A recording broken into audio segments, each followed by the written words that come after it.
Bienvenidos. Estás en el diván, un lugar para platicar. Moda, actualidad. Comenzamos. Te quedas en el diván.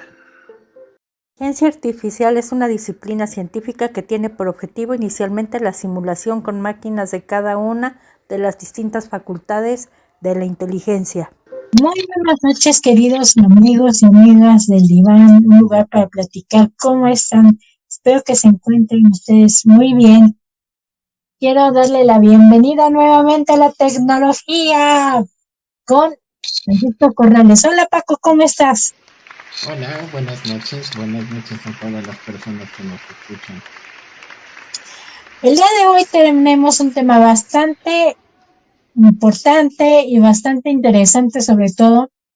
Y como siempre, ya saben que aquí Paco nos presenta sus diapositivas y vamos a hablar acerca de la inteligencia artificial, mitos y realidades. ¿Qué es la inteligencia artificial, Paco? Pues vamos a empezar por definir qué es la inteligencia artificial. Es una disciplina científica que tiene por objetivo inicialmente la simulación de cada una de las facultades de la inteligencia ayudado a través de las máquinas. Es muy importante que nosotros no perdamos de vista la palabra simulación, porque muchas personas malentienden que la inteligencia artificial es completamente la imitación de la inteligencia. Y eso no es del todo correcto, porque para que nosotros pudiéramos imitar algo, nosotros debiéramos entender primero completamente ese proceso, como es la inteligencia, y eso es algo que hasta ahorita el ser humano no ha terminado de entender. Perfecto. Ahora, me gustaría hacer la precisión que cuando Sí. nosotros hablamos de las distintas facultades de la inteligencia, nosotros hablamos de el razonamiento, el cálculo, la percepción, la memorización, incluso dos cosas muy importantes que es el descubrimiento científico y la creatividad artística. Este es otro aspecto de la inteligencia artificial, ya que si nosotros entendemos bien cómo funcionan esos procesos, nosotros lo podemos describir para que una máquina lo entienda. De todos modos, el hombre sigue ahí manejando la máquina y a través de esos procesos la máquina va a entender qué es lo que tiene que hacer. Así es, efectivamente. ¿Qué no es la inteligencia artificial, Paco? Eh, Cuando nosotros mencionamos inteligencia artificial, la primera cosa que se viene a la mente de las personas, pues es un robot que lo entiende todo, que lo sabe todo, que sabe procesar toda la información, incluso mejor o como lo procesaría un ser humano. La inteligencia artificial no es máquinas pensantes, no es un robot que lo sabe y que lo entiende todo. Nosotros estamos muy lejos de llegar a eso. Ni las computadoras ni los robots piensan. Eso sí me gustaría que quede muy claro. Entonces, por ejemplo, ahí te va un ejemplo. Estaba yo viendo un video de Sofía, Ujú, esta humanoide, bueno, androide, donde le decía a Will Smith que si ella sentía, y ella decía, no, yo estoy programada para no sentir, para, ujú. para contestar lo que me están diciendo, pero no sentir. Ujú. Qué bueno que tocas ese ejemplo, porque es muy difícil cuando un ser humano siente, porque si tú, por ejemplo, escuchas que alguien dice siento tristeza, tú te regresas a tus experiencias y entiendes ese sentimiento de tristeza porque es algo que tú has experimentado. Si alguien te dice yo experimento alegría o experimento euforia, tú te tienes que regresar a tu experiencia a cuando tú sentías esas emociones. Una máquina no tiene esas experiencias. En el caso particular de Sofía, esa inteligencia artificial fue programada para trabajar con adultos mayores. Entonces, Sofía está programada para identificar emociones como enojo, como tristeza, como alegría, como euforia, pero Ajá. no son sentimientos que ella como tal haya experimentado nunca, porque Sofía no fue diseñada para eso. ¿Para qué fue diseñada? Eh, Sofía fue un experimento que empezó en 2003, donde a través de cámaras que están en sus ojos, ella puede identificar a través del lenguaje corporal del ser humano las distintas emociones que está experimentando el ser humano. Fue diseñada para que cuando tú estés hablando con ella y ella se concentre 100% en lo que tú le estás diciendo y a través de ese lenguaje no verbal que maneja el ser humano, ella pueda llevar una conversación contigo. No es un proceso de 1 ni de 2 años, es un proceso que tiene desde el 2003. Entonces prácticamente han ido durante 14 años refinando el cómo Sofía interpreta tanto las palabras como el lenguaje no verbal del ser humano. Ah, mira, qué interesante. Bueno, y ahora platícanos, ¿cuáles fueron los primeros intentos que hubo de la humanidad en la inteligencia artificial? Eh, Prácticamente los intentos desde que los seres humanos tienen conciencia. Nosotros tenemos ejemplos de autómatas, que viene del griego autómatos y que quiere decir con movimiento propio.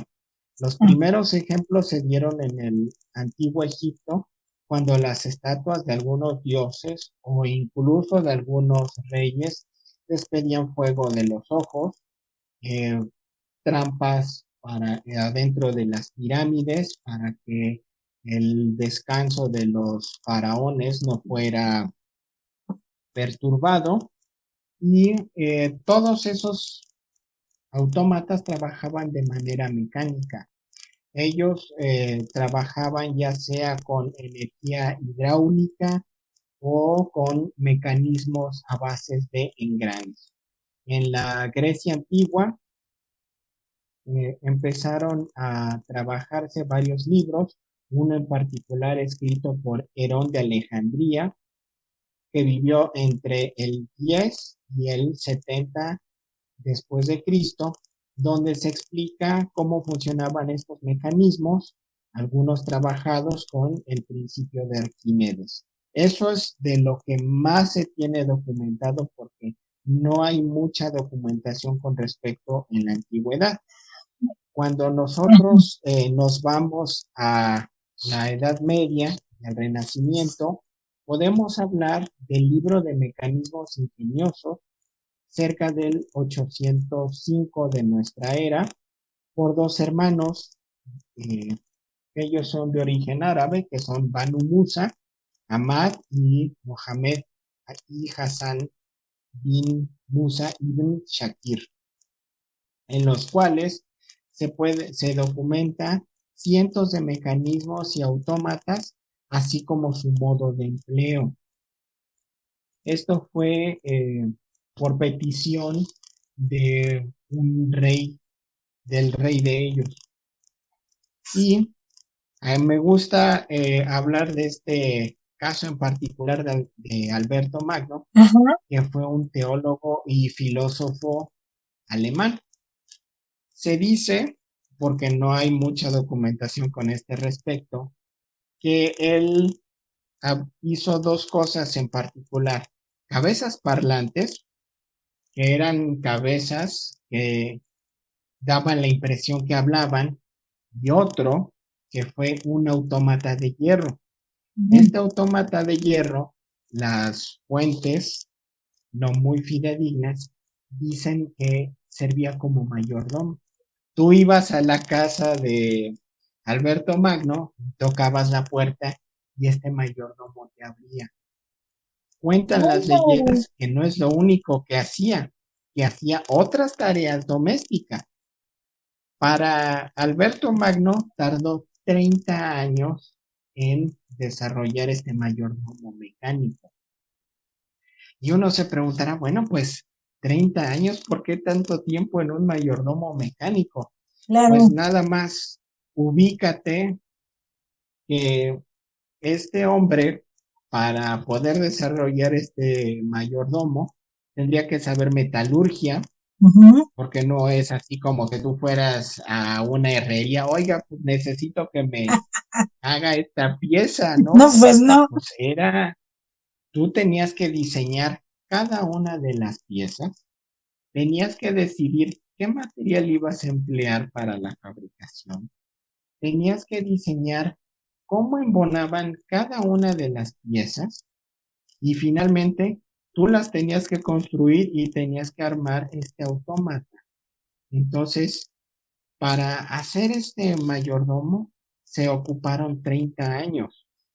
Cuentan las leyendas que uno de los alumnos, Berto Magno, que fue Tomás Moro, Sí. cuando vio el mayordomo de hierro, se espantó y lo destruyó porque era algo que estaba inspirado por el demonio.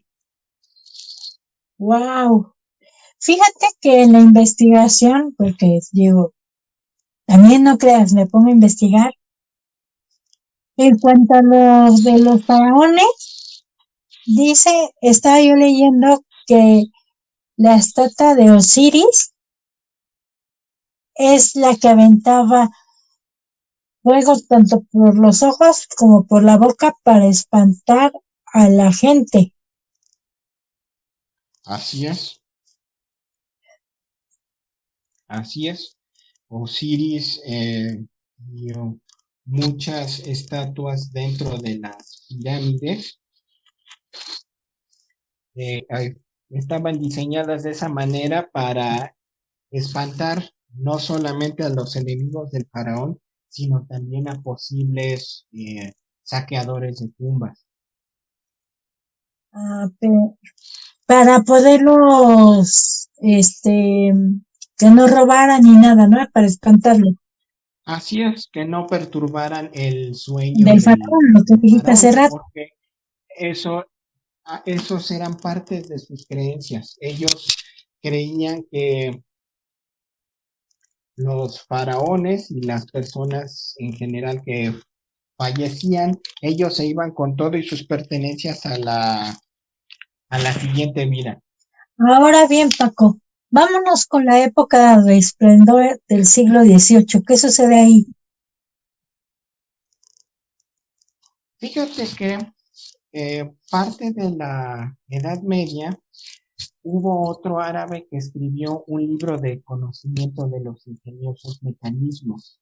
Ahí él hace su aportación y desarrolla un reloj que estaba completamente animado. Y él fue de las pocas personas que dejó eh, su trabajo Ajá, documentado. Me gustaría agregar esto como un antecedente porque nuestro amigo Friedrich von Naus fue creador de uno de los primeros autómatas escritores. Y pues cuando alguien escucha, ¿no? Pues un autómata que se dedicaba a escribir, a mí me gustaría preguntar, ¿cuántos músculos el ser humano utiliza para escribir?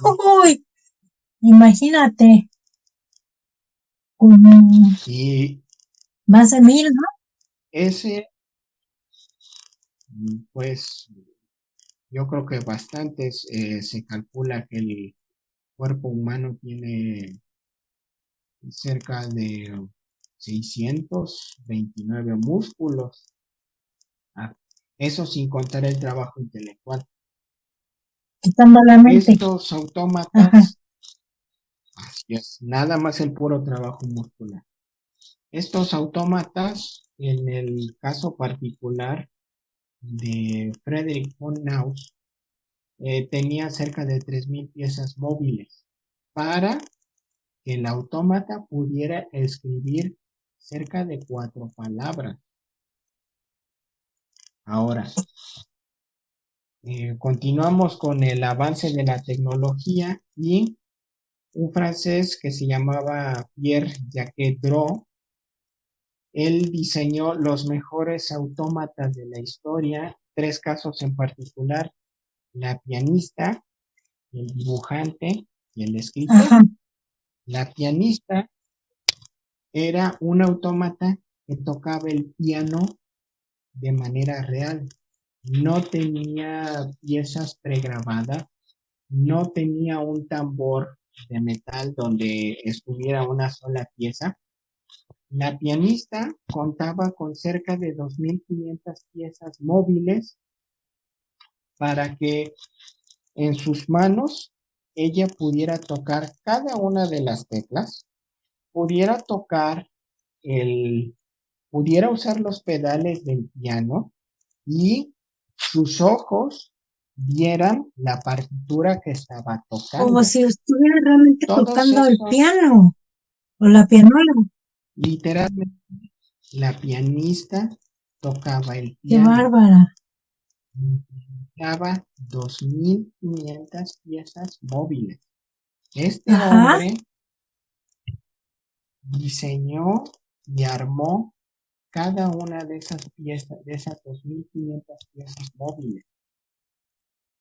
Con el dibujante y con el escritor se utilizaron cerca de 6.000 piezas móviles en cada uno de esos autómatas. Eso fue el pináculo de los autómatas. Ya no, ya la parte mecánica de esos autómatas llegó hasta ahí. Ya no hubo una mayor evolución. Y de ahí surgen los autómatas que jugaban ajedrez. Lo que comentábamos la otra vez. Así es. El ejemplo más claro es un autómata que se conoce como el turco ajedrecista. Cuando surgió en Europa, Ajá. tú veías el turco que se ponía a jugar ajedrez contigo. Sí. Y todo el mundo estaba súper impresionado de que hubiera un autómata que pudiera jugar ajedrez. Pero conforme fue pasando el tiempo, se descubrió que había una persona adentro del Que, turco que es el que se ponía a jugar contigo y lo único que hacía era hacer que el mecanismo funcionara para que se diera la impresión que el turco estaba jugando contigo. oye, pero ese es un fraude. Honestamente, ese es un fraude. Efectivamente, es uno de, es uno de los más grandes fraudes de la historia. Y si vieran la foto, bueno, que sí van a ver las presentaciones, porque también nos pueden ver por nuestro canal de YouTube, del Diván Un Lugar para Platicar. Trae las imágenes que nos explicaba Paco de la pianista, el dibujante y el escritor, y de este hombre que jugaba ajedrez, y sí, que estaba dentro de él, ¿no? Así es. ¿Qué significa la palabra robot? ¿Nos las puedes explicar, Paco? Claro que sí. La palabra robot tiene cerca de 100 años. Fue introducida en la literatura por un escritor que se llamaba Joseph Capek. Él escribió una novela y es una palabra de origen checo que significa robota, que viene a significar una labor forzada, un servicio esclavizado. Entonces, a partir de ahí, pues todo lo que tuviera que ver con seres artificiales que hacen un trabajo manual, casi esclavo, entonces se les denominó robot.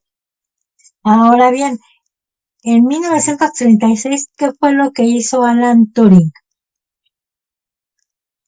Fíjate que todo lo que hemos visto, desde los egipcios hasta 1936, en el caso particular de los autómatas, nosotros podemos ver que son máquinas que cumplen una sola función. Están, en el caso de la pianista, su función principal, su razón de existir es tocar el Sí. piano. En el dibujante, su razón principal de existir es hacer únicamente un dibujo. En 1936, Alan Turing diseña una máquina universal. ¿Eso qué quiere decir? Que tú tienes una máquina que tú le vas a poner o tú le vas a meter un conjunto de instrucciones y esa máquina va a obedecer ese conjunto de instrucciones. Eso da origen a la computación moderna. Las computadoras son como tienen su origen, las computadoras modernas tienen su origen en la máquina universal de Alan Turing. ¿Por qué?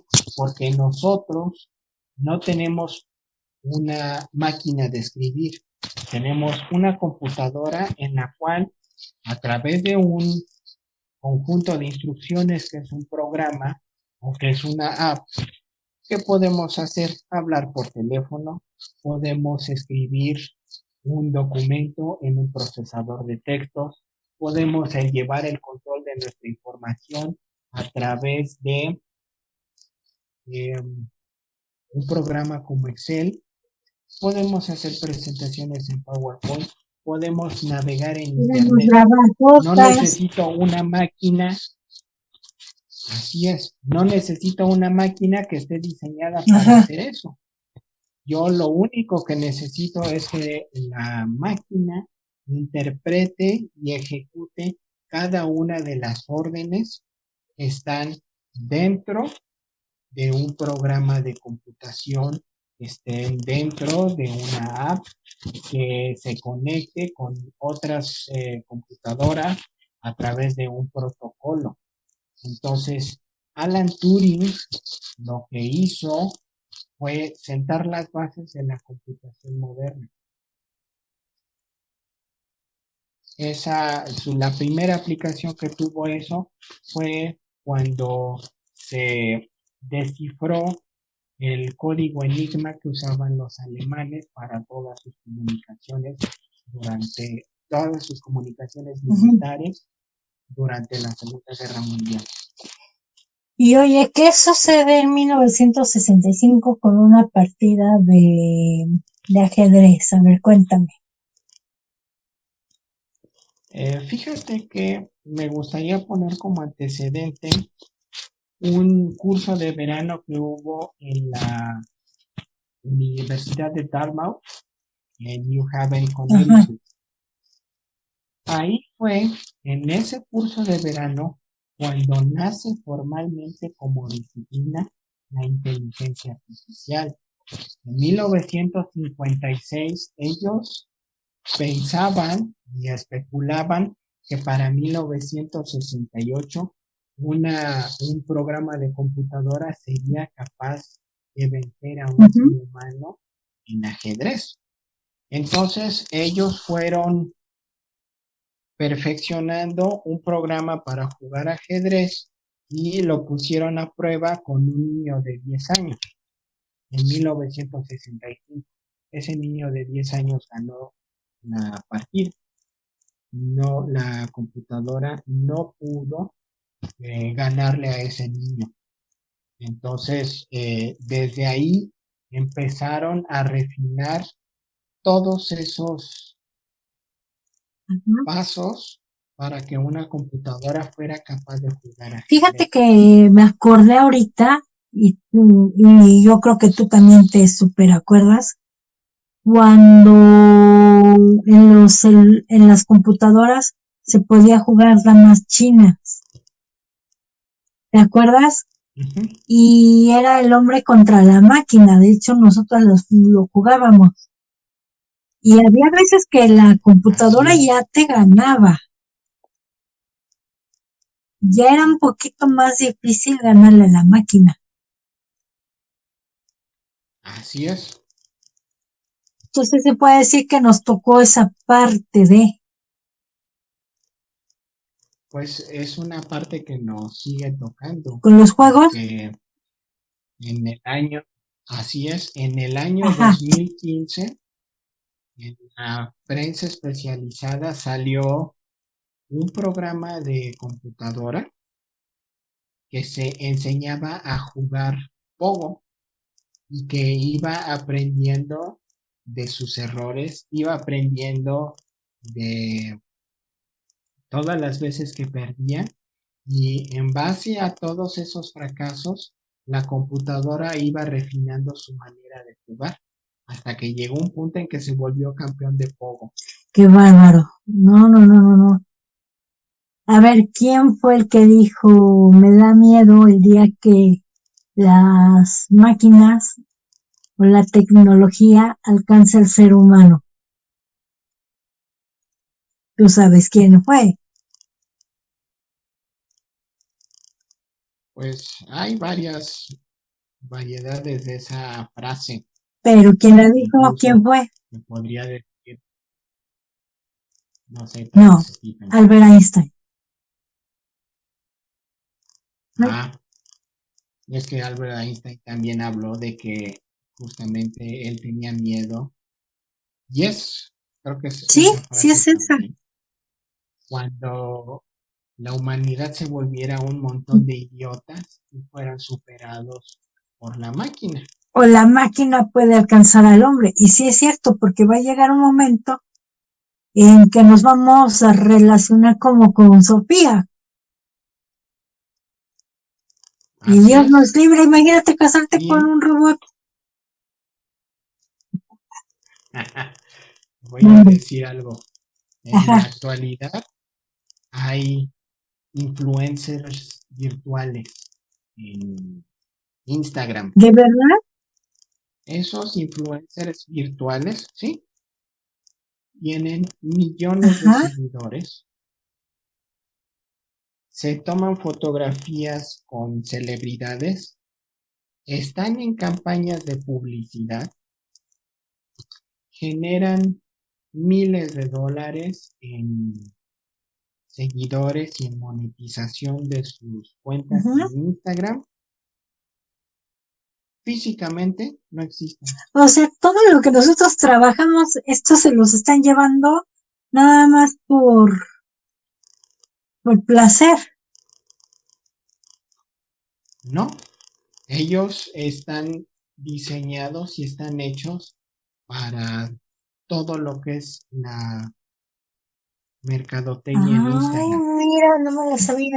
Y tienen personalidad propia, cosa que muchos influencers de YouTube y de Instagram no tienen. Y son los de Instagram nada más. Y entonces tú puedes estar Así es. platicando con ellos, pero es un robot. Es un robot con ¡Qué personalidad propia. bárbaro! Esa sí es una super noticia. Y sobre todo es un boom que mucha gente te aseguro que no sabía y sobre todo los que estamos ahí. Por cierto, síganos en nuestras redes sociales de Instagram, Así es. el diván-podcast. No lo sabían y ahora que yo venga con esta noticia que tú la diste, van a estar muy al pendiente. Sí, ¡Qué bárbaro! es más, en un rato más te mando cómo se ve un influencer Porfa, para que virtual. yo más o menos sepa y entonces ya no aceptarlos. Pero bueno, regresando Así a es. lo del siglo XX, bueno, que también nos corresponde, dice, ¿qué sucede a finales de los 90, Paquito? ¿Qué se acopló a la robótica? Fíjate que desde los 90 se empiezan a ver Ujú, interfaces donde la inteligencia artificial interactuara con el ser humano, pero no de una manera de obedecer instrucciones, sino que la inteligencia artificial fuera capaz de interpretar ujú, las emociones, el rostro y las palabras del ser humano. Eso tiene como antecedente que en 1970 se empezó a trabajar en el procesamiento semántico de información.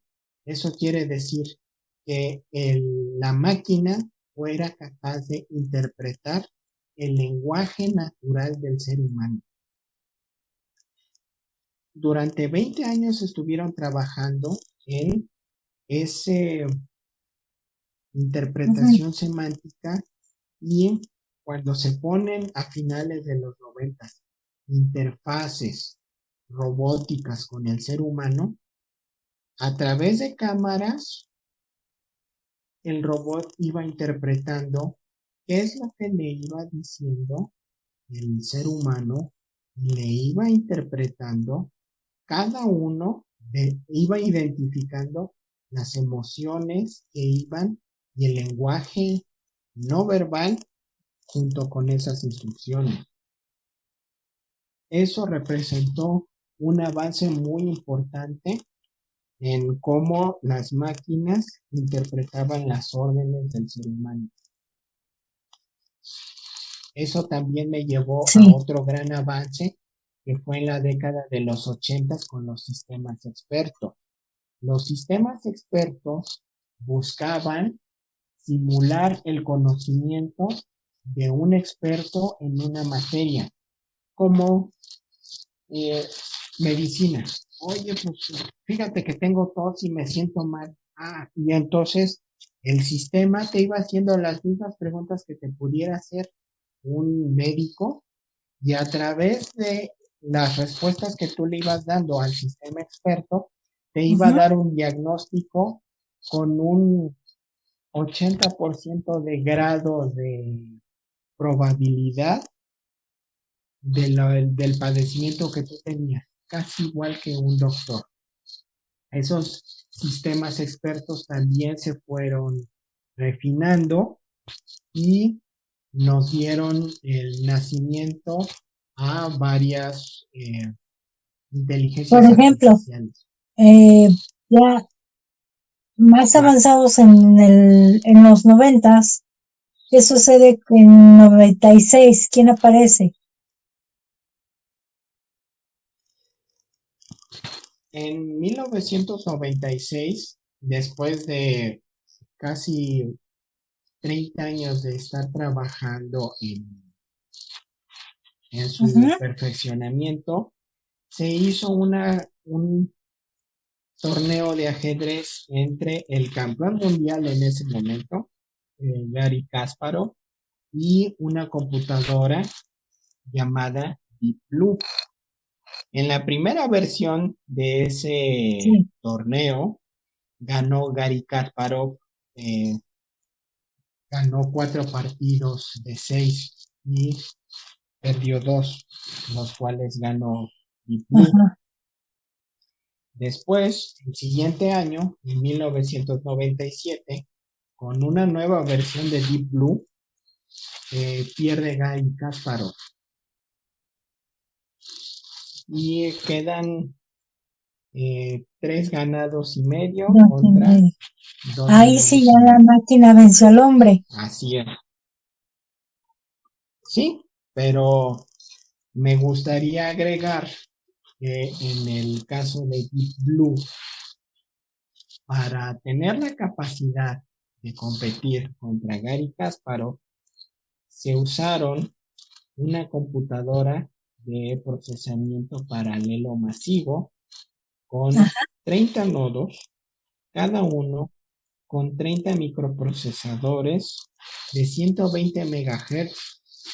Eso hace 23 años era una cantidad bestial de procesamiento, más aparte, la capacidad de esa computadora fue ampliada con 480 procesadores de uso especial. Eso quiere decir que Deep Blue era capaz de calcular 200 millones de posiciones por segundo en el tablero de ajedrez. Eso era el doble de rápido que su predecesora de 1996. Date cuenta la capacidad de procesamiento que tenía que para tener poder esa computadora para competir en ajedrez con el campeón humano. probar. Y no era la computadora más potente de ese año. De hecho, esa computadora estaba en el número 259 de las computadoras Oye, más Paco, potentes ¿y de esa ese año. computadora estará en algún lugar como de muestra, en algún museo? Deep Blue. Yo creo que en algún museo. Ahora bien, ¿qué sucede en el siglo XXI, en el 2011? En el 2011, como parte del Ujú. procesamiento de la informática semántica, de poder procesar, de que las inteligencias artificiales puedan procesar órdenes en el lenguaje que nosotros entendemos, se desarrolló una inteligencia artificial llamada Ajá. Watson.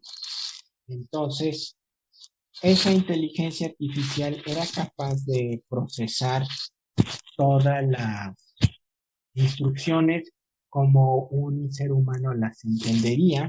Y entonces, ¿qué mejor prueba que llevarlo al concurso de televisión Jeopardy, donde pues tú tienes que decir la No me respuesta en acuerdo. forma de pregunta? Entonces, se agarraron a los campeones, a los más grandes campeones de Jeopardy, y pusieron a esa inteligencia artificial Watson a competir contra ellos. Y ganó Watson. Pero me gustaría agregar que para que Watson tuviera en posibilidades de competir con estos campeones, se utilizó cerca de 90 servidores de IBM, cada servidor utilizando un procesador de 3.0 GHz con 8 núcleos, donde cada núcleo podía ejecutar 4 hilos y eso te daba un total de 2880 núcleos de procesamiento y 16 terabytes en RAM. Esa inteligencia artificial no cabe en una computadora. Son 90 computadoras con una cantidad de procesamiento Ujú. muy grande. Y para que todo fuera más rápido, esa inteligencia artificial no tenía un disco duro. Todo estaba almacenado en su memoria RAM, así podría accesar a la información de Ahora, en manera el más fácil. 2015 se activa Sofía. De verdad como muero por tenerla Así es. enfrente, te lo juro. Y bueno, ya hablamos de Sofía, de su comportamiento. ¿Y por qué se dice, nada más una pregunta de ella, por qué se dice que venía a terminar con la humanidad? Una frase así le comentó a Will Smith.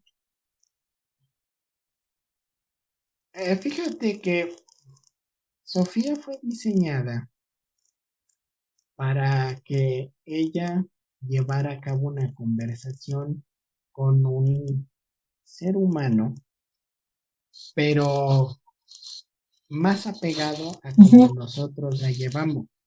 Cuando nosotros tenemos una conversación, podemos estar serios, podemos ser sarcásticos, podemos tener sentido del humor, Aburrirnos. podemos aburrirnos. Nosotros en una conversación manejamos un rango muy grande de emociones. Entonces, Sofía fue diseñada para identificar cada una de esas emociones y responder de acuerdo a las emociones que ella identifica. Entonces, yo recuerdo que Sofía, alguien le preguntó, oye, ¿y las máquinas van a superar al ser humano o vamos a llegar a un futuro como en el del Terminator? Y lo que Sofía respondió fue que ha leído demasiados trabajos de ciencia ficción. Entonces, Sofía está diseñada para Lo responder de que tú le acuerdo a como preguntes, tú ella le responde. estés hablando. Sí, si ella identifica que tú estás siendo sarcástico o que tú la quieres, como se dice coloquialmente, cotorrear, ella te va a responder de acuerdo a Ah, eso. perfecto. Porque también, ojo, estaba yo leyendo que ha habido casos en que la entrevistan y no contesta realmente a lo que se le preguntó, no es tan coherente. Entonces decía, todavía falla. No, pues así es. Y qué bueno que tocas eso porque la inteligencia artificial tiene las mismas limitaciones que el ser humano. Incluso errores de inteligencia artificial han ¿A costado poco? vidas humanas. No es no es un proceso estático, es como todas las cosas que hace el ser humano, son procesos de acierto y error, Algo así acierto del y 3, error. ¿no? Entonces es 3 algo que errores, un acierto, algo constantemente, así. ¿vale? Sí, o sea, es algo que está constantemente en evolución. No va a llegar a un punto en que nosotros digamos, pues nosotros ya exploramos todo lo que teníamos que explorar con respecto a la inteligencia artificial, porque eso Ahora, no, también no es. es en el 2016 que Ujú. los cargamentos, los camiones empiezan también a tener su propia tecnología, ¿no? Y es aquí, fíjate que Así es. mientras estaba yo leyendo tus diapositivas, la volvieron a hacer los Simpson. ¿Por qué? Hay una parte Ujú. donde Homero conoce a este camionero Red Road o una cosa El así, rojo. el rojo. Y entre los compañeros le dicen, pero tú puedes apretar el botón y el camión se maneja solo, pero no le digas a la gente. Y bueno, ya sabes cómo termina todo. Así es. ¿Qué sucede aquí? Ujú. Pues fíjate que en 2016 Uber compró una Ajá, empresa que se llamaba Otto. Y Otto, ellos se dedicaban a hacer vehículos autónomos. Eso quiere decir que los vehículos se manejan solos. Entonces, ellos fueron desarrollando distintas técnicas de que un vehículo tomara su ubicación desde el GPS, que supiera localizarse a sí ujú. mismo en un mapa y a través de un algoritmo, a través de un programa, manejara todos los sistemas internos del carro y llegara desde un punto inicial como una fábrica de cervezas hasta la distribuidora. En 2016, en una prueba piloto que se hizo, el tráiler Otto manejó 200 kilómetros desde la fábrica cervecera hasta la distribuidora en Colorado, entregando un cargamento de 2,000 cajas de cerveza. Entonces, a partir de ahí, se empezó a especular que para el 2029 ya los trailers, los tractocamiones, se van a manejar de manera autónoma. Siempre y cuando bajo la supervisión del humano, como siempre, ¿no? Así es, siempre y cuando tú tengas un humano responsable Como supervisando los a la aviones. inteligencia artificial. Me voy a lo que dice Elon Musk. No, bueno, desde el año pasado todos los vehículos en Estados Unidos ya debieron de haber sido autónomos. La realidad es que eso está muy difícil de cumplirse. Y esto me lleva a un accidente que hubo justamente en el año 2018 con un vehículo autónomo de la empresa de Uber. Ese vehículo mató a una mujer que iba cruzando en bicicleta y ese vehículo llevaba un ser humano que se suponía que tenía que estar supervisando que la inteligencia artificial funcionara. Después de que se hace la investigación, se dan cuenta de que la mujer se cruzó en un lugar donde no era un cruce peatonal. Entonces, la inteligencia artificial no supo cómo reaccionar. Segundo, la inteligencia artificial no estaba programada con ese tipo de situaciones en mente. Y si hubiera estado programado, hubiera podido reaccionar con 6 segundos de anticipación. Y por último, se dieron cuenta que la persona que debiera de estar supervisando a la inteligencia artificial estaba viendo su teléfono celular. Entonces, por eso no se percató del accidente y no pudo reaccionar. Ahora, en el 2019, hace 2 años, se muestra, hay una muestra, ¿no? ¿De qué trata? Mira, el CES es un evento anual donde se muestran los últimos avances de tecnología. En 2019, en el CES, se mostró un androide que se llama Forpheus. Forpheus es el primer instructor de ping pong robótico del mundo. Forpheus te enseña a jugar ping pong. Y Forpheus se enseñó a sí mismo a jugar ping pong. Te enseña y se enseñó él a jugar ping pong. ¿Y quién ganó? A jugar ping pong.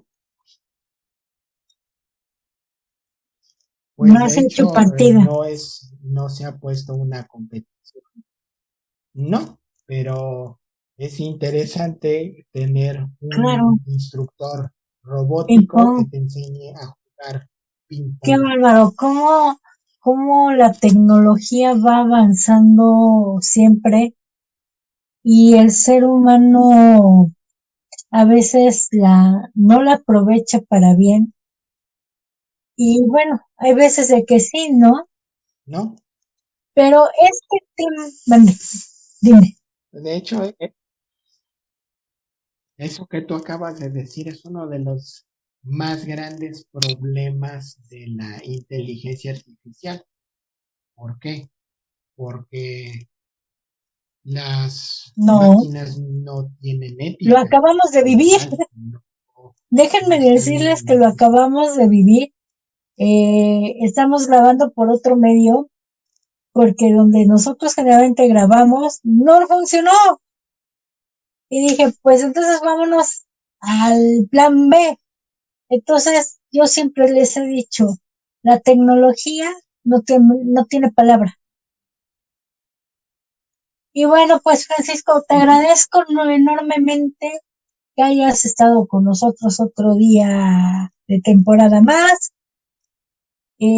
con un tema bastante interesante que mañana lo van a escuchar a las 21 horas, 21 horas PM, 21:30 por Spotify. ¿Cuál es tu red? ¿Cuál es tu correo, Paco? Es francisco.corrales. Y mis redes ya se las he comentado. En Instagram, sobre todo, me pueden contactar como ustedes me quieran. Estoy como el diván-podcast. Me la paso ahí. Ahí yo estoy siempre al pendiente de ustedes para temas, para preguntas. Yo sé que este tema va a sacar muchísimas preguntas, sobre todo con el tema de Instagram. Y Francisco, ¿nos vemos la siguiente temporada? Ok, entonces, chicos, Claro que sí. que tengan muy bonita noche. Gracias por habernos acompañado. Muy buenos días y donde nos escuchan en cualquier parte del mundo. Buenas tardes. Dios los bendiga y nos vemos para la próxima. Hasta luego.